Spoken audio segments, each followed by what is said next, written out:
Hi, everybody. I hope that you're having a great week.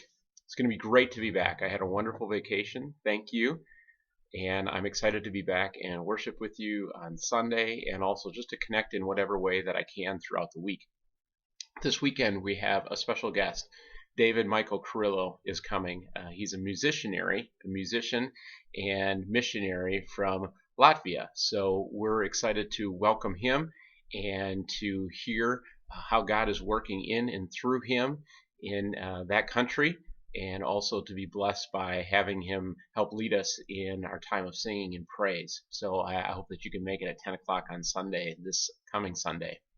We've been in this series called Truish, and we've been looking at how there are certain things that feel true, that might look true on the outside, that we think are true, and they actually have a lot of truth in them, but they're not completely true. And that's where Satan attacks us. If he can take us just a little bit off the truth, we can wake up years later, look back, and say, wow, how did I get here? And so we looked at truth as something, not as a what. Because if truth is just a what, then, well, then you can say, well, I have truth, or you have truth, or this other person has truth. It's a what that we can decide and think upon and come up with our own ideas on. But what if truth is a person in Christ? And then there's only one truth to look towards that we can all focus on. And so we're going to continue that journey, and I encourage you to think about that truth not being a philosophy or a teaching, but a who, and searching Christ in the Gospels, Matthew, Mark, Luke, and John, to find out who that truth really is. I'm excited that coming the first week in October, we're going to launch something called The Trek.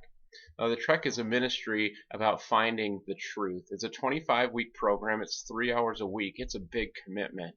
But so often we look for truth with our own understanding, with our flesh. And we think, well, if this feels right to me, or if this makes me happy, or if this satisfies something in my body, in my flesh, then it must be true.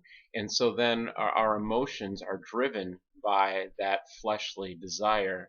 But Paul in the Bible describes how we are to be renewed spirit, mind, and body.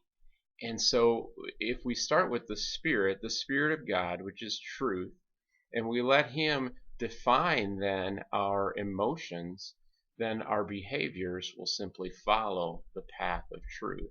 And so the Trek is going to look at what lies have we come to understand throughout our life without us even really knowing it. Why do I react a certain way in certain situations? Why am I anxious around certain people? Why do I have fear in certain areas? Why can't I get myself to complete a certain project? Why am I holding on to anger? Have I stuffed down some bitterness or resentment or regret? Why can't I seem to communicate with my parents? Why can't I seem to communicate with my children? Why is there always a disconnect between my spouse and I, or why can't I be completely open and honest and free and trusting? These are all lies from the enemy. And we're going to explore through this 25-week program called The Trek, which is going to be on Wednesday night, starting the first Wednesday in October. We're going to expose those lies and replace them with the truth of Christ, and watch lives be transformed. We had 7 people graduate the Trek already, and we're going to open it up here at Remedy. And so I'm going to be talking more about that, and I would love to have you be a part of that. This is going to completely transform Remedy, which is going to play into God's call on our life, which is just reclaim and transform this downtown in this city. So I hope that you can be a part of that. I want you to be praying about that as well. God bless. Have a great week, and I look forward to seeing you on Sunday.